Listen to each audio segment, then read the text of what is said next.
Yeah. So extra weights అంటే extra burden on the body. Okay. So ముఖ్యంగా ఇప్పుడు మీరు చెప్తున్నారంటే హిస్టరీ ఏమైనా ఉంటే కనుక వస్తుంది అని అంటున్నారు. కొన్ని ఫ్యాక్టర్స్ చెప్తున్నారు లైక్ డయాబెటీస్, కొలెస్ట్రాల్. సో ఇప్పుడు మీరు అలాగే 50% heart attacks life style changes తోనే రాకుండా ప్రివెంట్ చేయొచ్చు అని చెప్తున్నారు కదా.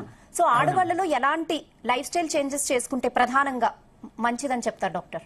మామూలుగా ఎవరైనా కానీ గుడ్ డైట్ అంటే వెజిటబుల్స్ అంటే greenish and yellowish vegetables, fresh fruits ఎక్కువ తీసుకోవాలి. రైస్ కాంపనెంట్ తక్కువ చేయాలి, కార్బోహైడ్రేట్ ఫ్యాట్ కాంపనెంట్ తక్కువ చేయాలి. Fried food, deep fried food ఎక్కువ తీసుకోవద్దు. సాల్ట్ ఎంత తక్కువ తీసుకుంటే అంత మంది. Excess salt increases the mortality, increase the death rate. అందుకే ఎక్సెస్ సాల్ట్ ఉండద్దు. మామూలు వేసుకోండి. డీప్ ఫ్రైడ్ ఫుడ్ వేసుకోవద్దు. అదే విధంగా oil once in while taste గురించి వన్స్ ఇన్ వైల్ తీసుకోవద్దు. రెగ్యులర్ గా ఆయిల్ ఫుడ్ తీసుకోవద్దు. రెగ్యులర్ డీప్ ఫ్రైడ్ ఫుడ్ తీసుకోవద్దు. బట్ ఎక్కువ క్యాలరీస్ తక్కువ ఉండి antioxidants at the same vitamins ఎక్కువ ఉండే fresh fruits with fibre very good to the health. Natural substances like vegetable salads కానీ, మధ్య మధ్యలో ఫ్రూట్స్ కానీ, సీజనల్ ఫ్రూట్స్ ఉన్నాయి. అందులో తర్వాత సీజనల్ ఫ్రూట్స్ అంటే బాగా హై క్యాలరీ ఉన్న ఫ్రూట్స్ కూడా అంత మంచిది. లైక్ మ్యాంగో ఉంది, full of sugars, that is not good. Citrus fruits, watermelon, papaya, ఇట్లాంటివన్నీ ఎక్కువ యూస్ఫుల్ ఉండాలి. అవన్నిటితో ఏంటంటే మనకు వెయిట్ గెయిన్ కాదు, స్టమక్ ఫిల్ ఉన్నట్టు ఉంటుంది, న్యాచురల్ యాంటీ ఆక్సిడెంట్స్ ఉంటాయి. ఇవి తర్వాత మధ్య మధ్యలో డ్రై ఫ్రూట్ తీసుకోవాలి, హోల్ గ్రెయిన్స్ తీసుకోవాలి. తర్వాత బేకరీ ఐటమ్స్, తర్వాత ఐస్ క్రీమ్స్, జంక్ ఫుడ్ ఇవన్నీ ఎక్కువ తీసుకోవద్దు. టేస్ట్ గురించి వన్స్ ఇన్ వైల్ తీసుకోవచ్చు, కానీ రెగ్యులర్ కన్సంప్షన్ తీసుకోవద్దు. At the same time every day half an hour to 45 minutes walking కానీ, జాగింగ్ కానీ, some kind of exercise. People who are more active they have a longer life. And passive గా ఉండద్దు. తర్వాత psychological stress పెట్టుకోవద్దు. ఇవన్నీ psychological stress ఎక్కువ ఉంటే కూడా studies have shown very clear, depression ఉన్నా, ఓవర్ స్ట్రెస్ ఉన్నా, those people are going to die early compared to the people who are pleasant, peaceful and who are stress free.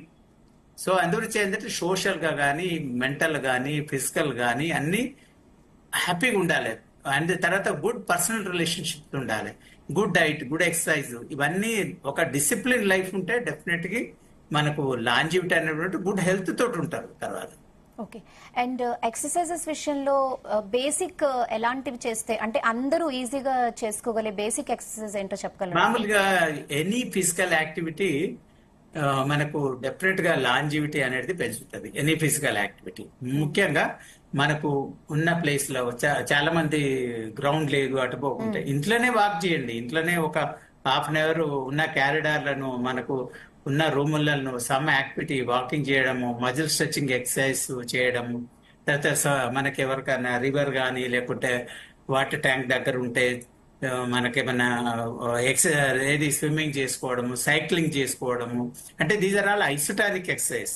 Treadmill ఉంటే treadmill, some kind of physical activity definite గా మనకు చాలా బాగుంటుంది. Heart కు ఐసోటానిక్స్ exercise ముఖ్యంగా ఏంటంటే heart chamber capacity పెరుగుతుంది, heart muscle performance improve అవుతుంది ఐసోటానిక్ ఎక్సర్సైజ్ తోటి. హార్ట్ మీద బర్డెన్ తగ్గుతుంది, ఓవరాల్ ది హార్ట్ వాల్యూమ్ పెరిగి దాని పంపింగ్ కెపాసిటీ పెరుగుతుంది. తర్వాత ఎక్సర్సైజ్ తోటి అడ్వాంటేజ్ అంటే రక్తనాలు, చిన్న చిన్న రక్తనాలు ఉంటాయి, కొలెటరల్స్ ఉంటాయి, అవన్నీ ఓపెన్ అవుతాయి. ఎప్పుడైనా అటాక్ వచ్చినప్పుడు కూడా ఈ కొలెటరల్స్ ఏదైతే అటాక్ రాలేదో ఆ రక్తనాళానికి సపోర్ట్ ఇస్తాయి. కాబట్టి they do better compare to the. అందుకే ఇప్పుడు మనకు హార్ట్ అటాక్ వచ్చినప్పుడు ఒక అగ్రెసివ్ సోల్జర్, ఎక్సర్సైజ్ చేసే పర్సన్ కంటే సెడెంటరీ ఉండి వైట్ కాలర్ జాబులు ఉండి ఫిజికల్ యాక్టివ్ లేని పర్సన్ లో మోర్టాలిటీ ఎక్కువ ఉంటుంది. ఎందుకంటే వాళ్ళకి కొలెటరల్స్ అనేవి వాళ్ళల్లో డెవలప్ కావు. అందులో ఏంటంటే గుడ్ ఫిజికల్ ఎక్సర్సైజ్, మనకు running, jogging, what ever kind of physical exercise definitely.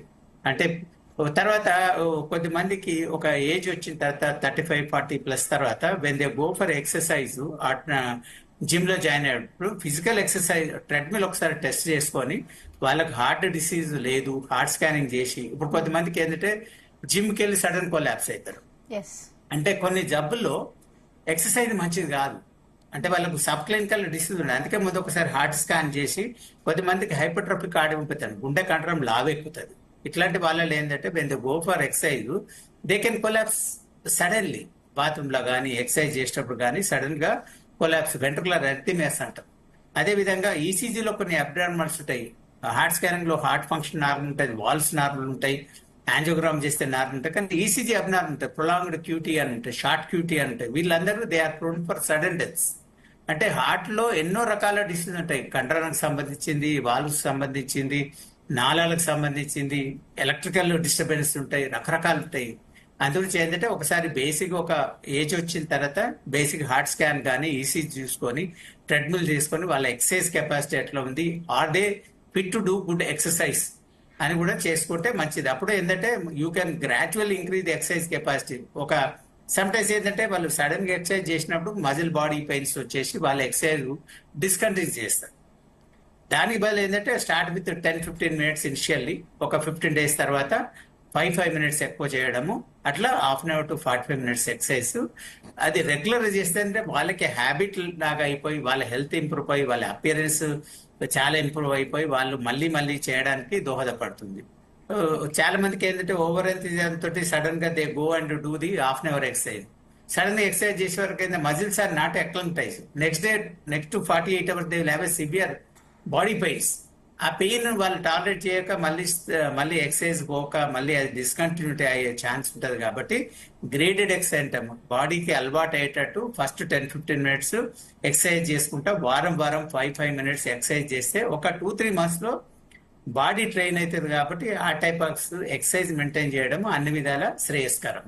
But ముందు ఒకసారి ట్రెడ్మిల్ కానీ ఎక్కువ కానీ ఈసీజీ చేయించుకొని వారికి అంటే ఎవరైతే విగరస్ ఎక్సర్సైజ్ ట్రైనింగ్ ప్రోగ్రామ్కి వెళ్తారో వాళ్ళు ఇట్లాంటి టెస్ట్ చేసుకొని they are fit to do that kind of exercise అన్నప్పుడు వాళ్ళు అట్లాంటి వాటిలలో పార్టిసిపేట్ చేయాలి. But unmonitored definitely risk.